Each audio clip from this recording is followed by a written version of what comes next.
Let me bang. I do let you bang. Hey, let me bang you, man. I let you bang. I let you bang. Greetings, nerds and virgins. Go for Jesus. No for Jesus, people. Hey, I'm not surprised, motherfuckers.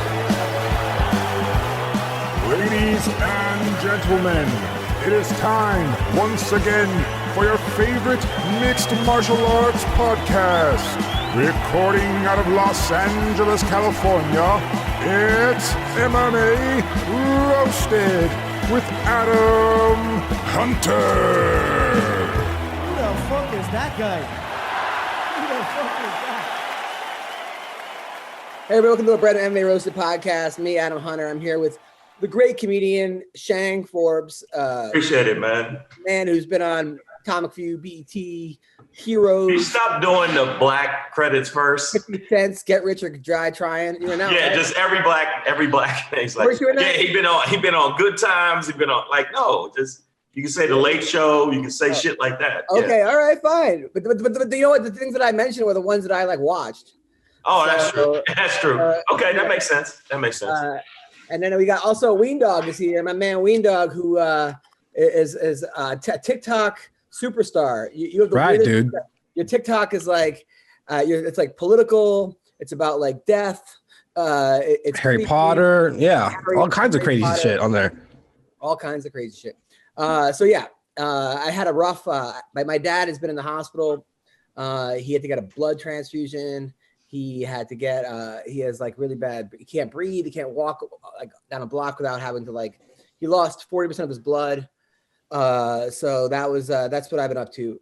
Picking him up. I picked him up yesterday morning, and the nurses were like, "He's drunk," because they gave him they did blood transfusion, but they also gave him they stick something up your ass, a colonoscopy. Okay. And now he has to get an endoscopy too. Well, what's wrong? They don't know. I don't know what's wrong with him. So that's been that was yesterday. But I love my dad. He's the best. And I'm sure Your dad is cool as hell. Yeah. I mean, he's gonna be all right. My dad's a fighter. And he's gonna be okay. I know he will. So that was yesterday, and then I got my wife's mom with us helping to watch the baby because the nanny got COVID, and one of the side effects of my nanny getting COVID is I have to watch my kid, which I love doing. Don't get me wrong, I love doing. And then I'll tell you something. So I wrote a joke about. First of all, we got to talk about Ben Askren versus Jake Paul because I have so many thoughts about this. But a joke that I wrote yesterday was. I wrote a joke that, after Jake Paul says after Askren, he wants to fight Nick Newell. So that way he'll go for somebody with no hands, somebody with one hand. Now, I'm friends with Nick Newell, right? Nick Newell and me are buddies. He's been on the show 100 times. Yeah, he's cool that I write jokes about him. He's like, as long as they're funny. And he retweeted it, right? And then all of a sudden, some guy was like, dude, that's fucked up, man. He should knock you out for making that joke. I train with him, right? So I'm like, all right, dude. So I DM the guy and I'm like, listen, Nick Newell's cool. We're friends. I ran the joke by him, and he said it was cool that I wouldn't make the joke if it was going to offend him. That kind of joke, I don't make unless I actually know the person. I'm not going to make fun of a handicapped person unless I actually know the person. Right. So then, and then he goes, Nick's been on my podcast. He goes, oh, okay. Well, can I do your podcast? So now, wait a minute, you were gonna knock me out a minute ago. Yeah, I go. Are you a pro fighter? He goes, well, I'm pro jiu-jitsu. So now he's booked for our podcast next week. I don't even know. I guess this guy is. So he's on our show next week. He's great, a professional jiu-jitsu guy. But he went from knocking you out to, hey man, maybe we can talk and talk about what I'm doing. He said that's goofy to me. He said Nick should knock me out. He didn't say he would knock me out. Oh, well, he's even saying somebody else should knock you out is fucked up. Yeah, and then Nick retweets the joke, right? He puts it on his Instagram and he goes, Adam, I appreciate the joke, but I really would fuck Jake Paul up in a fight. I'd love to fight him. All right. So then all these people comment. One guy's like, that was below the belt for Adam to say that. And then this guy has one arm too, right? So now I'm like, I don't want to fight the one arm community. I was just a joke. It was about Nick Newell about him. And then I wrote like, listen, man, Nick said it was cool. I wouldn't have made the joke. It's too late. You can look out your window. It's going to be a bunch of one-arm motherfuckers just wait to knock you out. But you know what? All you got to do is whatever arm they're missing, you just got to hit them with the other hand. Fuck that. I would not fight Nick Newell. No, not Nick Newell, but I'm telling you, it's hard for them to block. Like if they have the right, a left. So then like they happened with Angela Magana. I wrote like Daniel Poirier. I go. Michael Chandler is bringing in Angela Magana to train with him. That way he knows what it's like sparring with a hooker, right? So all these people were like laughing because that's really fucked up. Angela suffered from abuse. Somebody else is like, man, me and Angela are friends. So then I text Angela. Angela, does this bother you? She goes, are you drunk? She goes, the worse, the better. Keep making these jokes. Now she's defending me she's like, please don't stop making these jokes. She's defending me from people getting mad on her behalf. Like, this is what we've come to. Where the person but you know what, Adam, for the people to be into the UFC and tough guys, they kind of sensitive. Some people it's not sensitive. It's not the people, it's not the fighters. It's the people that are into that watch UFC on behalf of MMA. Then I hit the guy up because I'm like, listen, dude, me and Angela are friends. She's on the podcast. We're like legit friends. She doesn't get upset about this. She asked me to make these jokes. He's like, but I'm just saying, you got to look out because young people look up to you and they'll see that it's not right. That's how you talk to women. I'm like, dude, if young people are going to MMA Roasted to figure out how to talk to women, like that's a whole, like, I'm not fucking, this is a comedy account. This is about stand-up comedy. You're wrong, Adam. And you're wrong, bro, because the children look up to you. I'm like, just go to Tony Robbins or fucking, there's other people you should be looking to. My job is to make people laugh. Make people laugh, talk about fighting, and that's it. And it's fighting you. Anybody that gets mad at you, fighting you, bitches. This is where people don't get me wrong. There are things that I have. Like people like text me memes all the time of like McGregor knocked out. I'm like, I'm not gonna retweet that. If somebody's knocked out, I don't fuck with them. If somebody loses, I don't fuck with them. I don't fuck with people because if they gave it their best and then came up short. That's not what I do. In fact, there was a fighter that hit me up. A Hawaiian guy that was like, man, I went on your podcast and I went from being MMA Roasted to MMA whatever. He goes, make fun of me. I go, dude, you gave it your best, right? He's like, yeah. I'm like, I'm not going to fuck with you, bro. Like, people come up short in the competitions. But that's the way it is. You're right. I don't know. Anyway, whatever. What are you going to do? People, but let's talk about Ben Askren, though, because this is now Jake Paul and Logan Paul. I've never watched one video they've made except for the one where he's making fun of fighters. I don't get it, but they're successful at YouTube, and props to them because millions and millions and millions of people are trying to become successful at YouTube, and these guys figured it out, right? So hats off to them. And now they are now taking over the conversation. People are like, Ben Askren's on SportsCenter, on TMZ, talking about this fight. So is Jake Paul.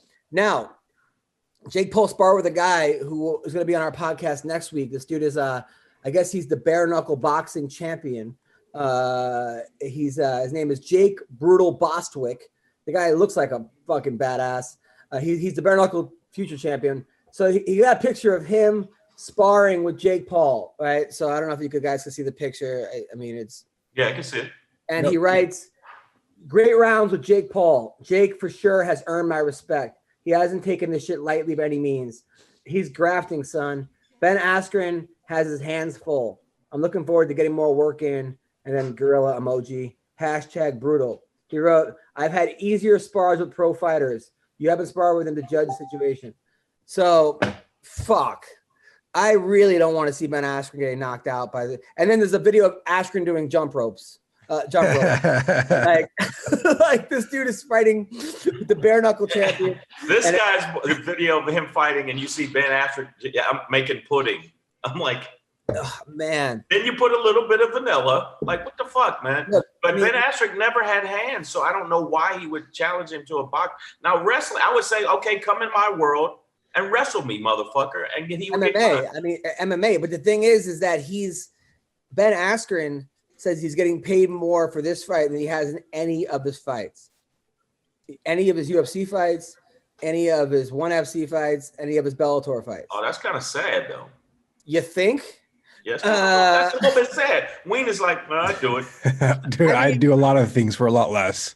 So I mean, I know he had some big. He was getting 100,000 a minimum a fight for ONE FC. I know he won the Bellator, I think the tournament, right? So he got $1 million for that. Didn't he get $1 million back in the day for that? And I know the UFC gave him some huge signing bonuses. I mean, he also got a Ferrari, I think, at ONE FC or a Lamborghini. Right. He's made a lot of money. So for him to be, he didn't disclose how much money he's getting, but they must be giving him a guarantee and pay-per-view points and yada yada. That being said, he's thinking this won't destroy his legacy if he gets knocked out. It absolutely will. I'm sorry, people are stupid. People are stupid. People are not going to say, "Well, it was a different sport, and he's 12 years past his prime, and he had 2 hip replacements, and he could barely walk, and he's retired, and he doesn't box." They're going to be like, "Yo, did you see that fucking UFC champion get knocked out by Jake Paul?" That's what a lot of people are going to say. Not anyone on this podcast or people that watch the podcast won't say that, but you know that when it gets posted on YouTube or World Star or TikTok, the comments are going to come flooding in about Askren if he gets knocked out. Do you think he has a chance? Do you think Ben Askren? Right now, he's a 3-1 underdog. I mean, which is crazy. You think about a guy that like fought the level of competition versus a guy who's 2-0, and he's a 3-1 underdog, like, which is insane. Do I think he has a chance? Yes. I think Ben is a smart guy. I think he's going to bring in some really good boxing. I think he's also had years and years of sparring. I've seen him on the mitts. Like, he's not bad. He's good. When he's good. He never uses it for fighting, and he's a really, really smart guy. So that being said, he's also one of these dudes that is fearless. And he also had the worst thing ever happen to him and didn't seem to even care that much. Right. He was like, yeah, you know what? It happens. That's the way he took it. So, him and his brother, it's Jake, and what's the other one? Logan. Logan's fighting Mayweather. No, I heard it got pushed back. I heard that fight got pushed back. That's the one I just thought I might be wrong though. I was absolutely clear that Floyd's going to murder him. Like, murder him. That's going to be a crime scene. Like, legitimately, that is going to be a crime scene, and that's what I want to see. I want to see Ben Askren versus Jake Paul in MMA. I don't want to see him in boxing because this dude's been sparring for 3 years. He has Sugar Shane Mosley as his trainer. He's now training with Masvidal and bare knuckle boxing champions, and he's got nothing to lose, this kid. I mean, and he's got everything to gain. They're saying he's going to fight Askren, Dylan Dennis, Conor McGregor. They're saying that's the path to what this guy's going to do. I don't think so. I don't think he is. Did you think that he was going to fight Ben Askren in April? I didn't. Well, Ben Askren, yes, but I don't think he's going to fight Conor McGregor. No. Well, they're saying if he knocks out Dylan Dennis, who's McGregor's best friend, he's going to then go for McGregor. And if I was Conor McGregor, I would take that fight in a heartbeat. Why would you not? He will just destroy Jake Paul in a boxing match. How many millions? End of the day, everybody's a whore. Everybody's a whore. What's your price? So let's say Shang Forbes $1 million. to fight Francis Ngannou. Right, Francis Ngannou. How much would the price be? I would fight him for. I need money to reconstruct my face, so about a couple million. Couple million? Yeah, a couple million. Wow. What about to have sex with him? Like, what if he has, let's just say like he had to have sex with you. I'll do it for free. And like, I wouldn't. Whose phone's ringing? My phone is ringing. I'm trying to cut it off now. What do you have, a fucking pay phone in there? What kind of ringer is that? You have a what? I have a phone through the computer. My brother's calling me. I'm just gonna text him now. But my brother, Yeah. Gotcha. All right. So so that's going on. Let's talk about Conor McGregor. What's next for Conor McGregor? first of all, let's talk about the Dustin Poirier. I honestly think Dustin Poirier, Michael Chandler, winner fights Oliveira. That should be the way it goes. No. Wait a minute. You said okay. Poirier versus Michael Chandler. No. They both won last week. The winner fights Charles Oliveira. Are you rolling a joint? What are you doing? No, I was texting my brother. I think I like you better on the podcast like this. Just look down and be occupied. All right, so Weendawg. You know what? First off, you got to watch yourself because there's already people with one arm want to knock you out. Secondly, and that's not for me. There's other people saying it. I'm going to give you the lineup of people I think is fight. It should be Ferguson versus Hooker. It should be Gaethje versus Chandler, McGregor versus Diaz, Poirier versus Oliveira. The problem with that is Gaethje's coming off a loss, and Chandler a win. So why wouldn't you go two guys off a win? And also Oliveira was ranked 5th. So now you got the 5th. Now because those guys lost, he gets moved up. Oliveira deserves a shot, and you know it. Everybody knows it. I think. Yeah. Those are my if I could set up the fights, I think that Ferguson and Hooker, good fight. Yeah. Gaethje and Chandler, beast mode. McGregor and Diaz, everybody wants to see that shit again. And I think this time McGregor really got some shit to prove, so it'll be a different fight. And Oliveira is just he's just a beast, man. And I just would like to see if Poirier could deal with his ground game. I just don't think he can. I don't think Poirier can deal with his ground game. That motherfucker is the truth. Weendawg, what do you think? Well, unfortunately for Charles Oliveira, the UFC does not want him anywhere near a title shot because he just is not going to sell any pay-per-views. He doesn't speak English. He's not that attractive. And it's just, he's very one-dimensional. Even though his striking is very good, it's come a long way. The UFC at the end of the day, it's all business. They do not want Oliveira as a champion. So they're going to do anything they can to, stop him in his tracks. So I can see I can see them giving Michael Chandler, Oliveira, and then the winner of that fights Dustin for the title. But for Dustin right now, I think the UFC is looking for the Conor trilogy because it's fresh in everybody's mind, especially with all the new casuals. It wasn't even a close fight. I get Conor won the first round. It doesn't matter if it was close or not. Conor, but at the end of the day, gets to call the shots because he's the biggest star in the UFC. 1.6 million pay-per-view buys. That's over $100 million for the company. So at the end of the day, it's Conor's decision what he gets to do next. So you still have to have rankings, though. Wayne, so the lineup I just said, you don't think that's a good? It is good. It should happen like that. But I look at what is realistically going to happen if I'm the UFC, because they're always looking for what's going to make the most money. And they look at Charles Oliveira. They don't see dollar signs with him. They just see a dude who's going to steamroll all of their talent. You know what I'm saying? And you're not really going to draw any eyes. You're absolutely right. I just think that's fucked up. It does suck. It sucks a fat cack. Yeah, because he's so good, and I think he deserves a shot. I don't know if I believe that because for example, Colby Covington versus Usman would make a lot more money than Gilbert Burns versus Usman, but they're making Gilbert Burns versus Usman. So there are examples where that isn't the case. John Jones right now versus either Stipe or John Jones versus Stylebender is going to make a lot more money than Jones versus Jan Blachowicz. Who's he fighting next? He's fighting Israel.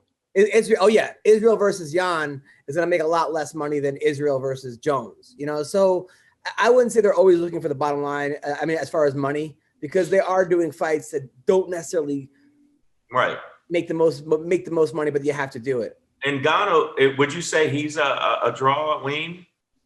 Oh yeah. Sure. Yeah. But I think he's going to lose to Stipe though. I think Stipe is going to take him to the ground. It's going to be a wrap. But they gave him a shot, and I think he deserves it. He deserved it.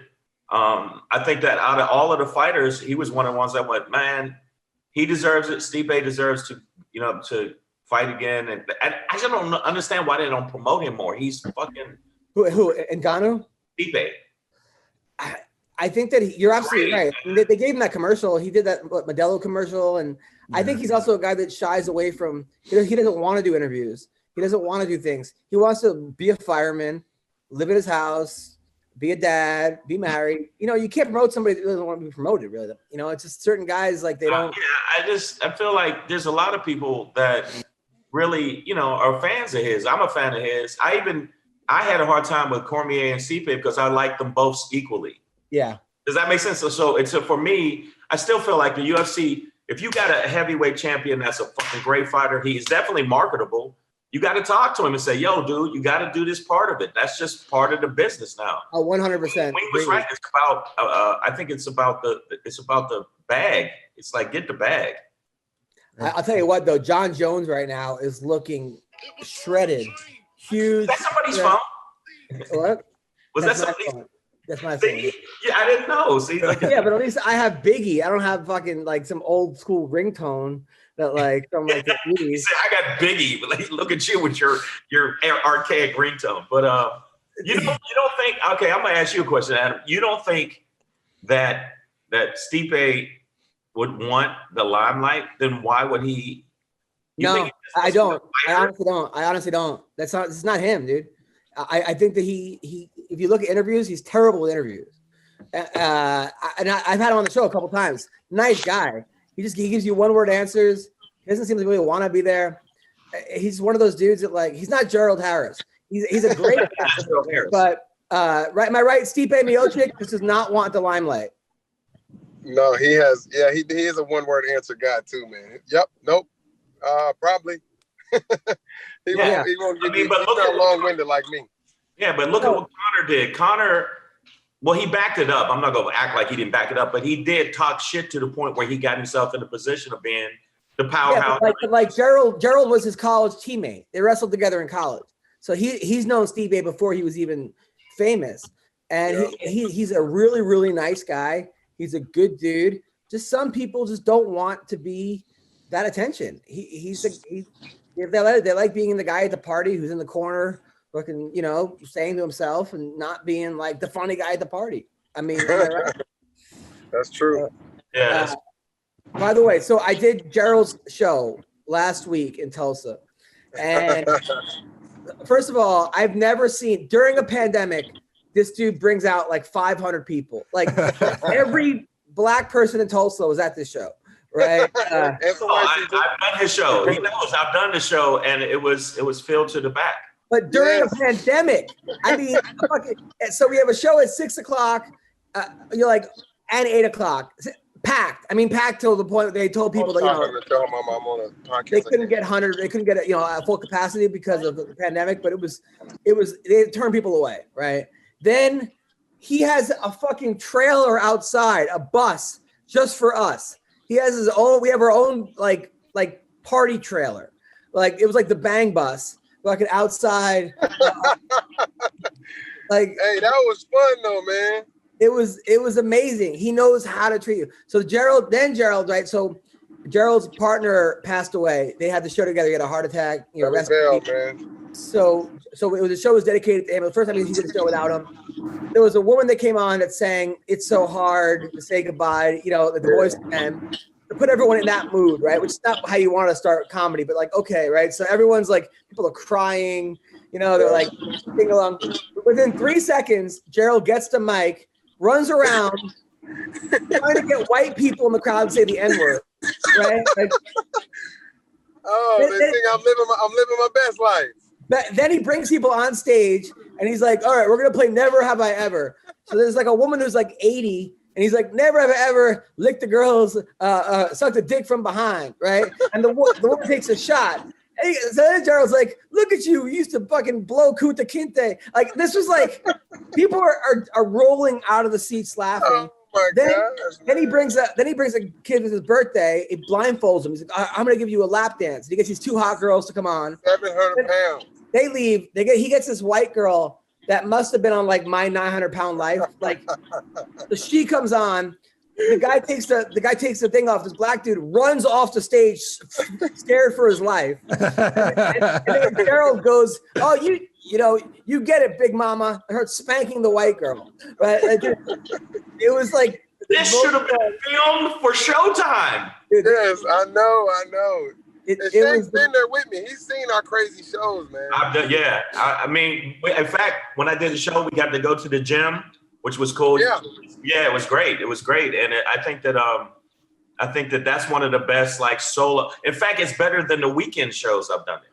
Oh my God. Yeah, I think Shane's done a Sunday and a Wednesday. I might be wrong because you've been here twice, but I did a Wednesday night show and it was crazy. And also do Sundays. So, and it's a lot of energy, man.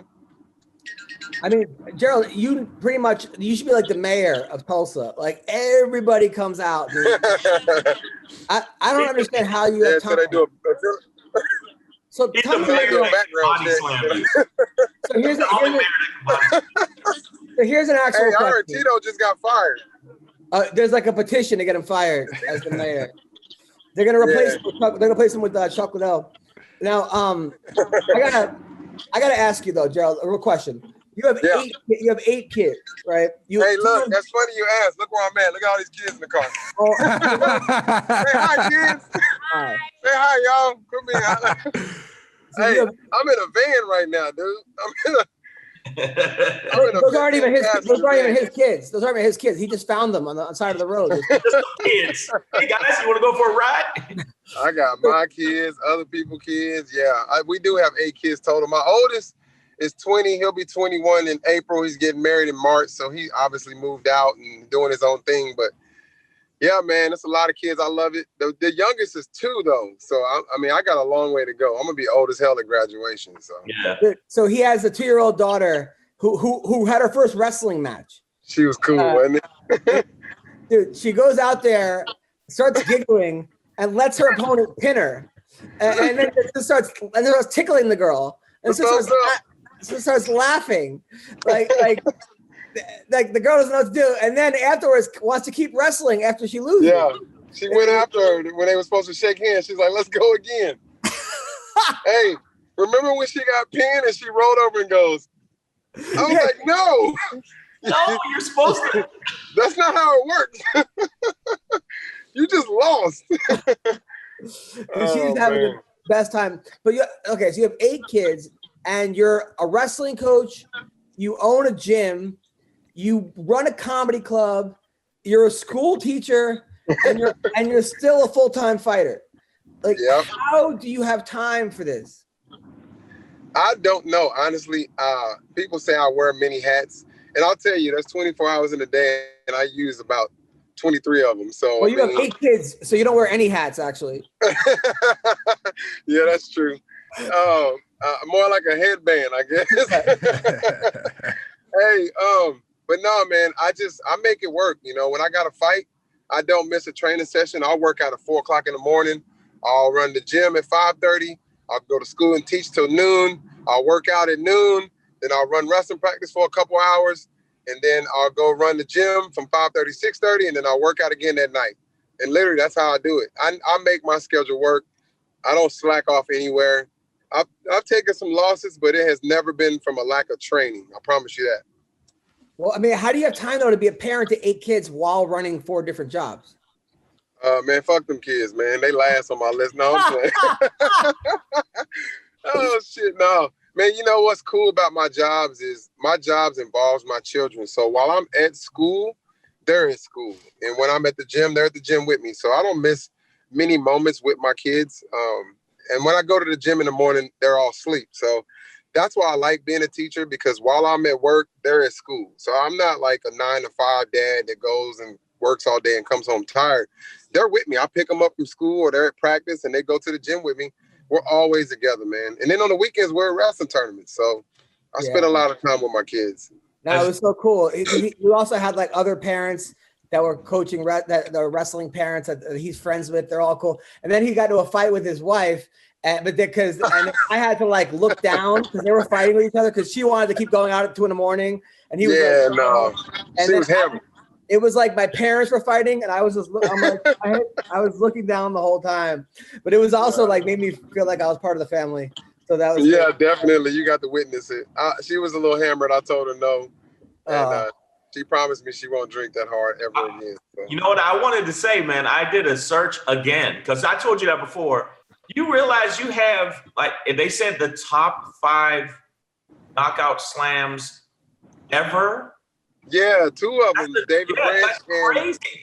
Yeah, it was Rampage, and then it was me with the Legacy Slam. That was real bad. The guy that was 44 pounds overweight. Yeah. And then it was I think Shamrock's. No. Matt Hughes was one. The power bomb, and then they put me at 5 with David Branch. I think Shamrock was before that. I'm an encyclopedia nerd with this stuff, man. But no, I mean, I thought that's so. I mean, because I typed it in the history of. There's a difference. Than just if you say in UFC or Bellator or whatever. No, ever. Yeah. And it's weird. And it comes up every time. Like, and I'm like, there go Gerald. Ever. Yeah. You think your slams are harder than your actual punches? Man, I mean, I think the slams a little more. I think they're more dangerous. I know a 10-year-old that can knock you out if they land right, but slamming somebody, there's a lot. You got to think that I have 4 slam. I have the most MMA slam finishes of any fighter ever. I have 4. And it should have been 5 because George Santiago should have been one in 2013. But I have 4 broken ribs, 2 knockouts, and a broken arm. And I mean, it just doesn't happen, let alone 1. Most people don't get 2 for sure. And I have 4. So, I mean, it was just a gift that I have, you know? No, you have a tough family. I met his dad. His dad was a boxer. And his dad's like an old school boxer. Like, he has a limp. Like he you could tell his dad. And OG. And you were telling me your last fight, you broke your nose the first time, right? Yeah, man. You know, I was in camp and I was boxing a guy and he does a spinning elbow. And I wanted to kill him, but he threw a spinning elbow, broke my nose. And it was a month before I fought Seth Baczynski. Everybody knows, MMA knows Seth Baczynski is a game opponent. You know, he has wins over Neil Magny, Matt Brown, and I was trying to get back in the UFC or Bellator somewhere with a good win. So I'm fighting Seth Baczynski in 4 weeks with a broken nose, you know, and it was hard because I couldn't spar the rest of the camp. And a broken nose, that's not going to heal in 4 weeks. You know what I mean? It's tender as hell. So I get in a fight. I'm whooping Seth's ass. I make it all the way to the 4th round, and he throws a right hand from hell and cracks me right in the nose and breaks it again, dude. His black blood just flying out my face. So after that fight, if you watch my Instagram, I go, yeah, I'm done with this shit. I quit. I literally retired. I retired in the 3rd round. I was like, yeah, I don't want to fight no more. But you won the fight. Yeah, go ahead. Yeah, I won, but it didn't feel good. I mean, it was pretty bad. So. Well, we also got joining us Alex Gilpin, who Alex Gilpin is a PFL fighter. He was a Texas state champ wrestler, wrestled for University of Wisconsin, is a badass fighter. He was 13-1. He has 4 losses, but 3 of them are to Lance Palmer. Oh shit! Yeah, Lance beat him in the playoffs and the championship, right? I'll tell you what, Adam. I've lost to one guy my entire career, and I just happened to lose to him 3 times. Yeah, Lance Palmer. We got to get rid of Lance Palmer. We got to figure out how to take him out because you keep all you saw to Adam. Tell him to go to the UFC. Hey, that's the kind of guy that somebody walks up to him at the grocery store and go, "You need to work on your takedown defense." Like, shut your ass up. Oh yeah. No. Is that Gerald? Am I right? Yeah. Okay, you're 100% correct. So you don't jump guards. You don't jump guard in a big fight. You gotta jump the takedown. Yeah, that guy's been wrestling since he was 2 years old. So I mean, you gotta knock his ass out. Right. Do something, man. I've just been inefficient with what I've been doing. So I don't think so, man. You've been very, very efficient because I watched some of your fights last night, and you have the first ninja choke in the history of the PFL. That choke was insane. I can say this. I'm gonna be super honest. I feel like it's just a matchup thing. I think you can beat anybody with the right strategy. And we just all have tough matchups. There's just certain guys we have trouble with. You know what I mean? Right. Yeah. I mean, mine happen to be guys on steroids. That's my kryptonite. Guys on steroids? Yeah. You know, I actually like Lance, man. I shouldn't say that about him, but yeah, that's just kind of I've seen some things. That's all I'm gonna say. But okay, well, all right. But let's talk about Andre. Your win over Andre Harrison. You were the first guy to ever put him to sleep. He choked him out, didn't he? Yeah, you have. I think. Do you think people underestimate how strong you are? from when you stand in guillotines, or like when you put them in chokes? I don't know if it's.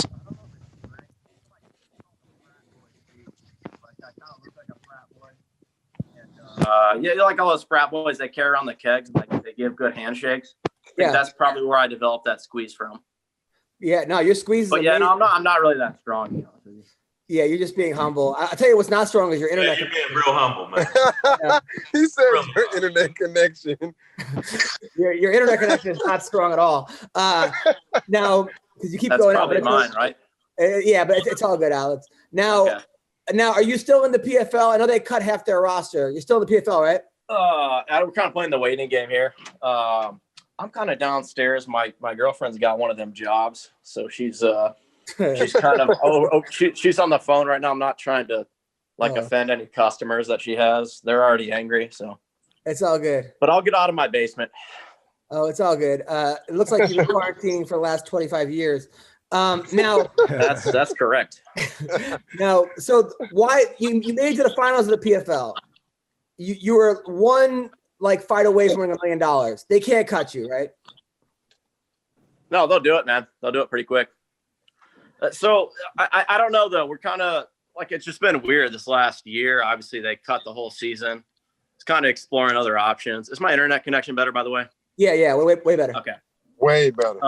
So they, man, I was kind of playing the waiting game. Obviously they got rid of the season, so they cut part of the roster, like a quarter of it, I think.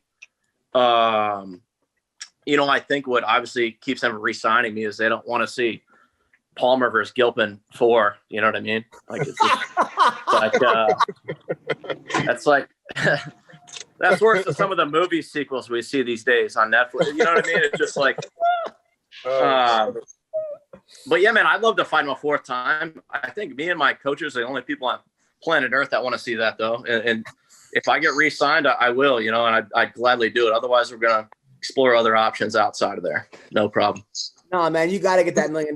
You're right there, bro. I mean, first of all, you took the fight on short notice. They just because the other guy tested positive for 35 different steroids. Yeah, Pinata. Then the UFC signed him, which is also crazy. You took the fight on real short notice, and you also won on the Contender. I don't You're a guy that I'm telling you, man. When you not that you haven't made it, because you have made it in my eyes, but you're one of those dudes that people can be like, where the fuck this guy come from? And I'm gonna be like, he's been there. We call it under the radar.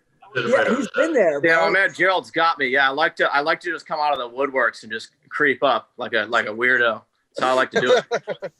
I didn't say it like that, but no, Gerald. No, I appreciate it, Gerald. I know what you're saying. Now, you were the Texas State Wrestling Champion?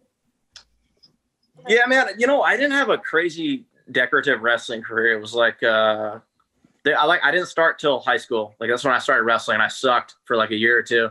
And I got okay, and I won a state championship. So that's not, and I did pretty good at nationals a couple of times. But, like I said, just out of the woodwork. You know what I mean? It was. You guys are insane because you're I did okay. I won a state championship. Yeah. And I placed in the nationals. Alex. Okay. Honestly, though, Adam, Texas wrestling kind of sucks. It's come a long way, but for the most part, it's come a long way. Very good. I will say, I'm in Oklahoma. Texas has come a long way. It's come a long way, but see, I'm talking 10 years ago. That was when I won it. So, at least you were better than the other guys 10 years ago. I appreciate that, Gerald. Dude, Gerald's the same way. Shang, I'm like, Gerald, how'd your kid do? He's like, oh, he was 1 point away from making it to the quarterfinals. I'm like, what? He's like, of the nationals. I'm like, of the national, and he was like, you think he lost some JV tournament or something? The nationals, and he's like, yeah, the kid was locking hands, and the ref didn't call it. At your Tulsa Nationals, I was pissed. But I'm like, right here. That's still really great. Yeah. I'm not hard on him. He's a badass, man. He wins a lot of stuff. It's just when you sit in the corner and they're so close, it just drives you crazy, man. So Alex, what was it like fighting over at ACA over in Russia? ACB, it was real strange. If I'm just gonna be to be honest, it was weird. So I fought some Russian guy, and it was in England. He was undefeated guy at the time. I'm pretty sure they bring Americans in to lose. I'm pretty sure, but just how it kind of goes. So get this, man. I'm parking cars the week before this fight, valeting, and like it was like a decent payday at the time. I literally never made a living like actually partaking in MMA. So the fight purse was like livable for like a few months. That was nice. So I get submission of the night. This guy, I was told we weren't going to get it because I wasn't long-term signed with them. They give you a bonus, like straight cash, untaxed, which is pretty nice. And this guy took us into this random conference room of the hotel. They like pay you with $100 bills. It's like a strip club. It's like a strip club, to be honest. But so he did that, and they're like, "Are you Alex Gilpin?" And I'm like, "Yes." He's like, "Congratulations, you got the bonus," and like flashes hundreds in front of my eyes, and I'm like, "I'm losing that all tonight on blackjack." Yeah. Yeah, it was nice. So I didn't have to work for like a few months after that. Well, that's cool. Awesome. That's awesome. I mean, Gerald, you probably dealt with some shady promoters back in the day, no? Yeah, but they didn't have no hundreds. Gerald, you probably had much better paydays than that night. That's for sure. Well, not in my bum fight days. It was pretty bad, man. I told you I fought one time in the country in North Carolina, and the cage broke the cage floor. And they told it, and I broke the floor. I slammed the guy and broke the floor. And they had 2 more fights after me, and they said, "Don't fight on that side." What promotion is that? I'm going to that. I ain't even gonna say it because I'm not even gonna say it because I fought for him like 2 years ago. Wow. That is so Dude, I might fight for them next with this PFL. Yeah, just don't fight over there. Dude, I like broken cages. It was bad. Like if you stepped on it, it went down. Like it was broke. That's hilarious. Don't fight on that side. Just don't fight over there. Now, Gerald, I gotta say, man, you've always been ripped. But since you became a vegan, you got 3 times as shredded. Now, like when I think of vegan, I think of like smelly, unhealthy people that look like how are you able to do this? Man, I don't call it vegan, honestly. I do, but it's like a cult. They're crazy. They're like, I mean, I believe in animal rights, but at the same time, they like somebody told me I couldn't eat honey because bees. I'm like, man, fuck them bees, man. You know what I'm saying? Like, I'm serious, bro. I don't care about no damn bees. So I'm not a vegan. It's plant-based. So everything I eat comes from plants. I don't drink milk. I don't eat meat, nothing like that. And I'll tell you now, 10, 20 years ago, being plant-based was bad. All you ate was carrots and celery and salad. Man, there's plant-based burgers made out of mushrooms and all kind of stuff nowadays. You know, it's not about salads and stuff like that. You can talk, man. But yeah, it changed everything for me. I lost 20 pounds. I used to walk around about 218, 215 out of shape. I walk around now about 200, 195 sometimes. It changed my life, man. I wouldn't take it back for nothing. Shane, what do you think? What I know how he was hit. I knew how he was doing. You know, when you were transitioning to that. So, I'm saying for you. No, I try off and on. I've been going off and on. It's just hard to sometimes I'm like, fuck that. I need a steak. So a chicken wing. Be good too, man. I just like I'll be good for like 6 months. But like, yeah, I'm on it. I'm eating portobello mushrooms, and then the next thing I go, Hey, Shane, you ever see them chicken wings? Be like, chicken wings.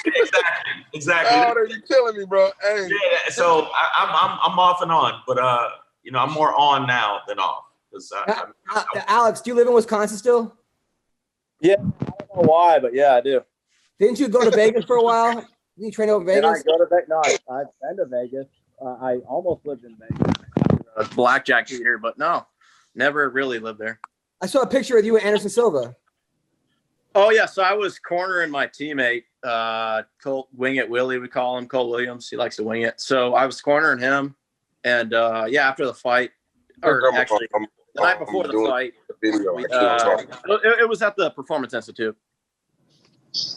Yeah. Oh, and then like, did your guy win or no?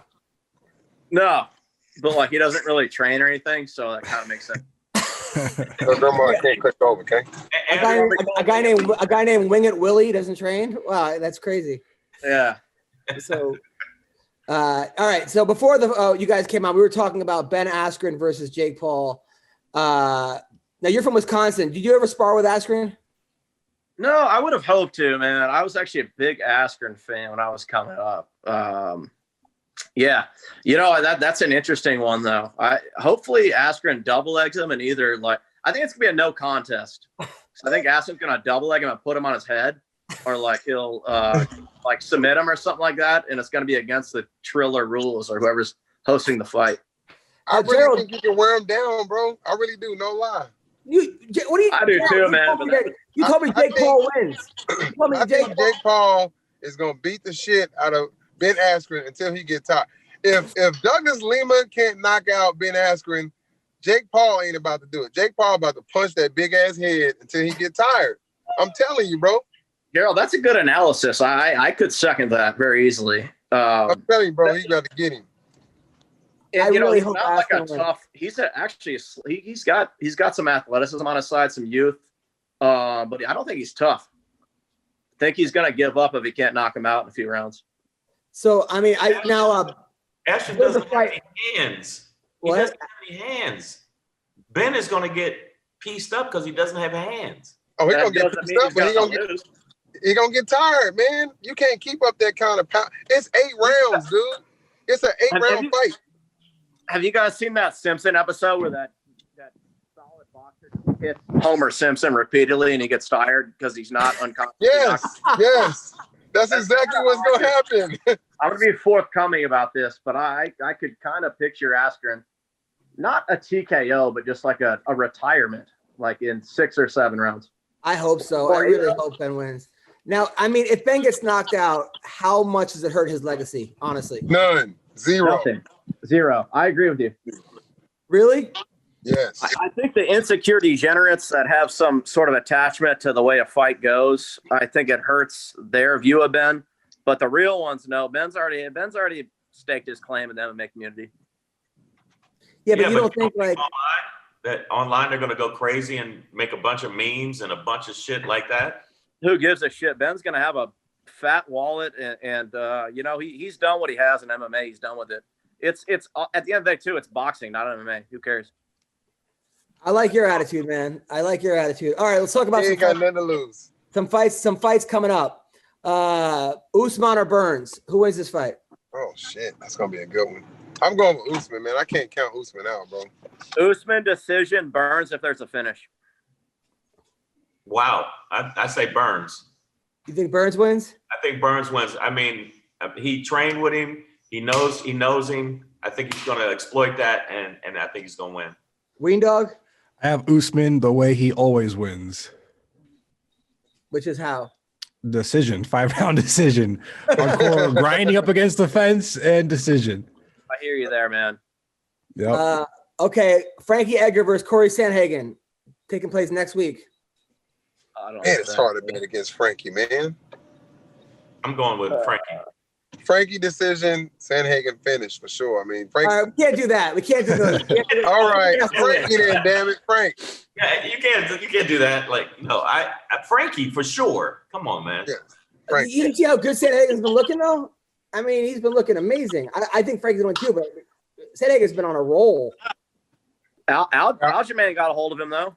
He did. I'm going Frankie. Frankie is durable as fuck. And I think that you got to put that in there, that Frankie's durable. Bro, I swear to God, I thought you said adorable. Well, and that too. He's like a hobbit that'll fuck you up. He mashed him up on Tinder, and he's going to win. All right, if Chandler fights Poirier, who wins this fight? Oh, shit. Oh, damn.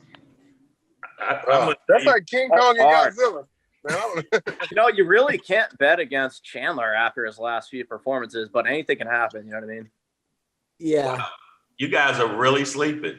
Poirier all the fucking way. All right, Chang, I understand that.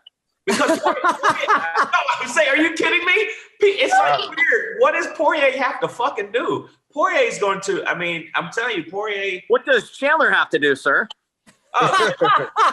Chandler got the opportunity. He got a lot of opportunities, though. Like they're pushing Chandler. Chandler has gotten one opportunity in the UFC.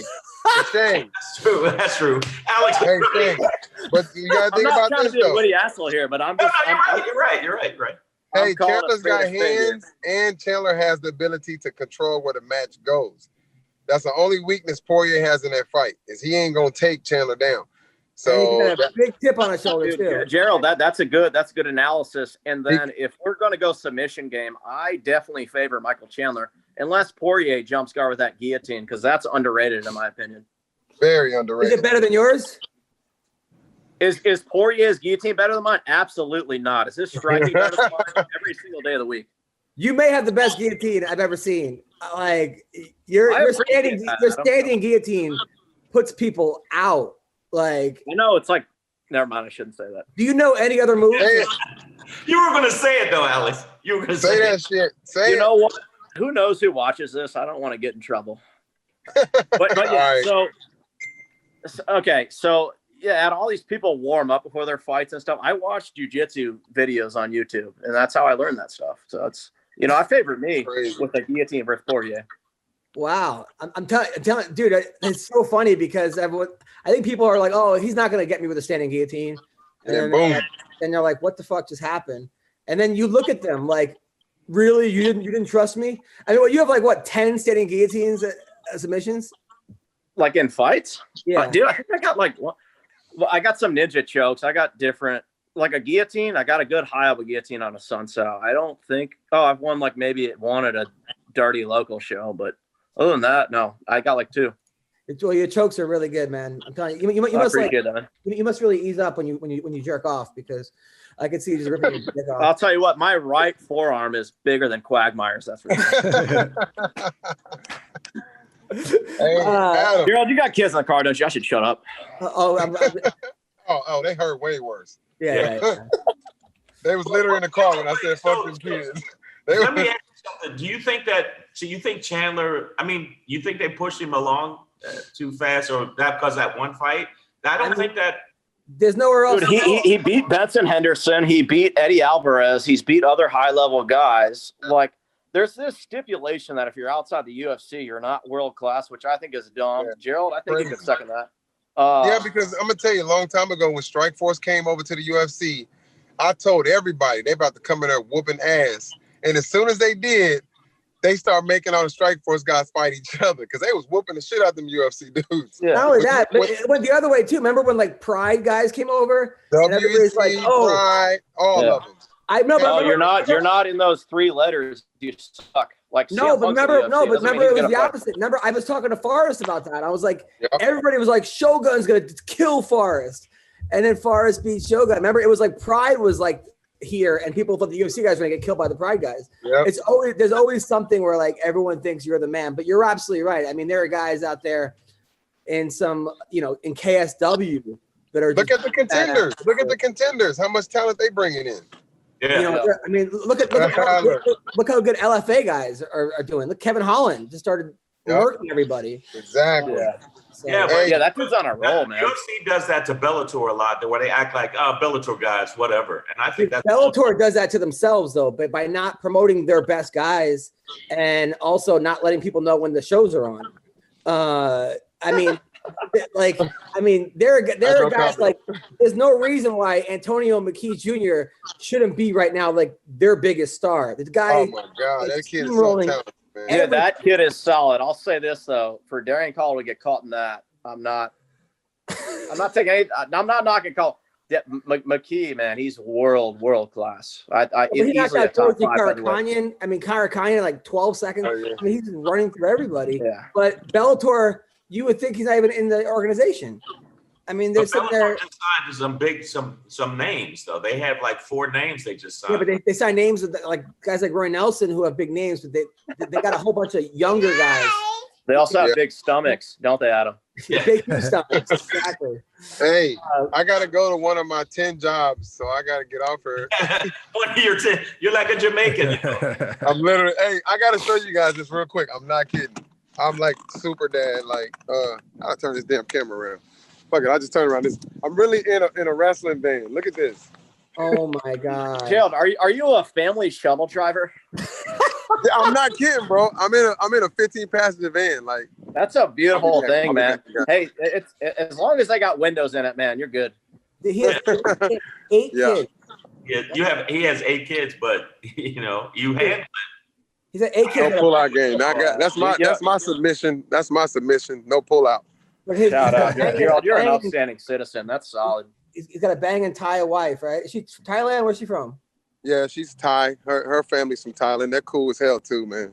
Yeah, I met them when I was there. They were super cool. Well, hold on, Shane. Every time you came, I had a different wife. So this is the last one. Are you serious? I had 3, bro. 3 times, bro. The first time I met you, I was married to my kid's mom. The second time I was with the light skinned girl, and then now I got my real good best wife ever, and it ain't gonna change. We're going on 5 years. Okay. Do you have more wives or more wins in the UFC? Hey, you know what? It's a tie. It's a tie. It's 3-3. That's why I've managed to stay single all these years. So I got lucky. Yeah, well, listen, thank you, Gerald. You're the best. And stay safe, man. This is crazy. By the way, that video where you dressed up as like the Grinch and wrestled kids was the coolest video ever. That was pretty amazing, man. I got called by a private school to do that, and I killed it. It was so much fun. I haven't watched the video and didn't know it was me. I'm like, damn, that was pretty cool. I was a mascot in high school, so I'm kind of used to doing dumb shit with a costume on. Right. Nice. Well, thank you, Gerald, and have a good week. Have a good week. Later. I'll probably have 2 more kids by the time you have me back on. Right. So. Next time I come to the show, it'll be another wife. So, Alex, the future is uncertain, huh? Very uncertain. Man, I think in the next month I'll kind of figure it all out, though. Well, you're 14-4. 14-4, but you lost to 2 people.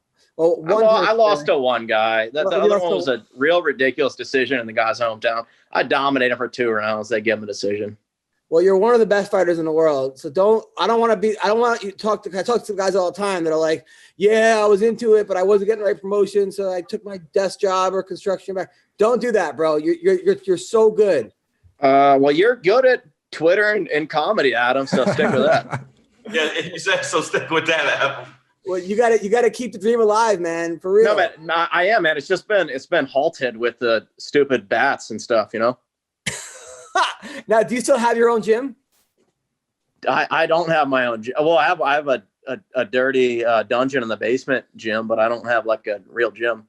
Because I went online, it said Alex Gilpin Fitness or something, or like it seemed like it was like your gym.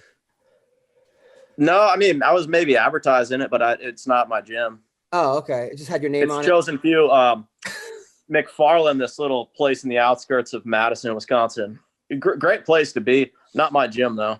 Oh, got it. I can't believe you actually stayed in. I can't believe you came to Wisconsin from Texas after college. You wrestled for Wisconsin for how long? 1 year. I was a real degenerate when I showed up to college. Okay. I had a couple of injuries too, and I'm like, I'm not going to get paid for this. This isn't that fun. I don't enjoy it. Like, I want to do MMA eventually. So like, stopped after the first year, and then got in other stuff. Then got in MMA about a year later. Wait, what was the other stuff? All right, let's not talk about the past. Let's just let's carry on with this podcast. Wait, so you were dealing drugs? Is that what you're doing? No, I was just like a meathead that was going to school lifting weight. Nothing crazy. Steroids? No steroids, man. Believe it or not. Why are you making it darker than it should be? I applaud him for that. I don't. No. Sex trafficking, was that it? Okay, so you were partying too much. You got into MMA. You went 13-1. It wasn't even so much that, man. I just fell out of love with the sport and like a future in it. So, dude, I was saying, bro, I was a 4-time New England champion. Got a scholarship to college. Wrestled for a semester. And then I was like, why am I doing this? I'm losing 15 pounds a week. I'm not going to there's no money in this. So I could totally identify. There was no MMA back then. Yeah, you were listening. Dude, I showed up weighing 160 pounds. I'd cut to 133 on a weekly basis, 27 pounds. Yeah, I was sometimes twice. So I backed up Tyler Graff to a really high level guy at the time that I was redshirting. It's like, why do I have to go 133 every week? Like, that sucks. Yeah, I mean, what were you? I was just not eating Wednesday and Thursdays, or I'd have like a salad sandwich, which is two pieces of bread with a salad in it, Then I was sleeping with the windows open to shiver off weight. I was spitting in a cup all day. I was to lose water weight. I would either that or I'd sleep with like 19 layers on to sweat shit out. I was wearing 2 rubber bags every time I would go for a jog. I mean, we doing things. See, like that's more aggressive than me. That's for sure. So like we'd have like some sort of meet, like Friday, Saturday, whatever. I'd eat like an asshole on Sunday, Monday, lose the rest of the weight the rest of the week, particularly the last 24 hours. How are you doing it? Biking in the sauna. Yeah, that's what. But my year, 2 kids died my year doing that. They were jumping. Yeah, I heard about that. That's why they got the hydration test, right? Yeah. One kid passed out on the bike in the sauna, and the other kid was jump roping in the sauna, which I didn't even know those were options. I would have done the same thing. I mean, because you don't. So, yeah, it's not funny, but yeah, I get it though. Yeah. So Adam would be dead. 100%. Like, so it was terrible. But that's the thing. When you're wrestling, like, it's not like other sports. Well, maybe it is now at a higher level where like you're playing basketball for even a D3 team. There's gonna be people out there to like tell you what to do, what to eat. You have a nutritionist. Wrestling is like you're on your own. You're on your own. And Well, see, in my case, the coaches kind of like forced me to. Because first of all, like Graf didn't have a backup, and then it was like I was recruited at 25 because like senior year of high school was like 119, 112, and then so I was recruited at 25 pounder. I came in weighing 160, which is that was a little bit undisciplined of me, but that's what happened. Yeah. Well, listen, man, everything happens for a reason. And you went into MMA and you signed with the PFL. I mean, they're gonna sign you again. Obviously, they have to. And they're giving out big money for some. I mean, they signed Rory McDonald. They signed what's his name? Pettis. Anthony Pettis. Yeah. They signed the former UFC champion, the Brazilian. What's his name? Heavyweight. Verdum. Yeah. Yeah. They signed Verdum. They signed. Obviously, they have Kayla Harrison. They also have the girl Clarissa Shields. I mean, boxer. Yeah, I mean they're gonna have big names, and then you came in second place. I can't see them not signing you. That would be insane. Hey man, if I end up somewhere else, I'll wreak havoc there. It doesn't matter. Do you have a good management team? I got a manager. Well, he's lesser known, but yeah, good manager.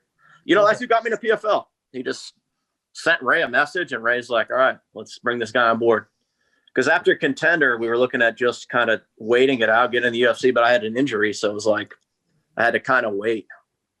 Got it. And then PFL lined up in time. So. And your wife's working. Where did you meet your wife? Girlfriend. At a flip cup table at my apartment. Well, yeah. I mean, okay. And how long? And you guys live together? We live together. Yep. How long's it been? That we've lived together, or how long we've been together? Been together, yeah. I couldn't hear you. Sorry, you kind of cut out. How long have you guys been together? Oh, slightly over 6 years as of a few weeks ago. Oh, well, I mean, why hurry? Yeah. Dude, what are you doing, bro? 6 years is a long time.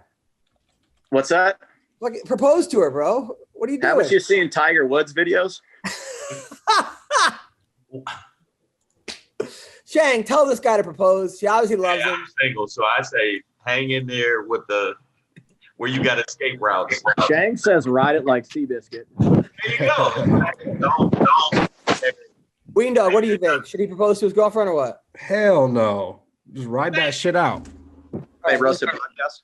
All right, these guys are morons. Okay, she's with you 6 years. She's with you now. Okay, when you're not signed, you're kind of at the low. Even though you're 14-4, you're not exactly breaking in the millions. All right, she's with you now. Yeah. So this is a ride or die chick right here, right? Oh, for sure. So you got to be with her when you're at top, because when you get big, all the other chicks gonna come in and be like, hey, let me blow you, and I've always had a crush on you, and yada yada. So, Adam, that's on her, not me. She can propose to me if she wants. No, man, I love her. She is a ride or die for sure. It's just, I don't know, man. I've just never thought about it. They're already together. What? We are together. What was it? It would just be a piece of paper. They're already together. I know, but most girls want that like official thing, you know? I think so. I mean, some don't. But the ones that Adam, you're married, right? You're married? Yeah, dude, don't do it, bro. The most contradicting 10 minutes I've ever been involved in. I'm just kidding. Dude, getting married was the best thing that ever happened. Having a kid was also the best thing. But I was also a lot different than you, man. You seem like a lot more level-headed and mature. I was out fucking everything I could, just not exactly, you know. It got distracting, and you know, it was all about the chase, and I was losing sight of actually being the person I really wanted to be, you know. And it's fun and it's great, and having sex with random people and new people is exciting, but it's not but for me, if I want to get to where I want to be, I got to have something legit and real. That's what my Adam, is this a podcast or is this therapy? It solely sound like, and then I went out and I started healing little squirrels. Like what? That's how you sounded like. And after that, because I feel like there should have been music behind you. All right, this podcast is over. Listen, guys, Alex, keep it up, man. Adam, I will. Thanks for having me on, man. By the way, keep doing those silly one-liners and making me laugh on Twitter. Dude, I will. I promise I will. Shang, you're the best. Weendawg. Alex, where can people follow you? MySpace at Alex Gilpin MMA. That's about it for now. No, at Alex Gilpin MMA for everything. Instagram, Twitter, Facebook. All right, well, thank you, brother. And take care, guys. Be good. Peace. Have a good one, guys.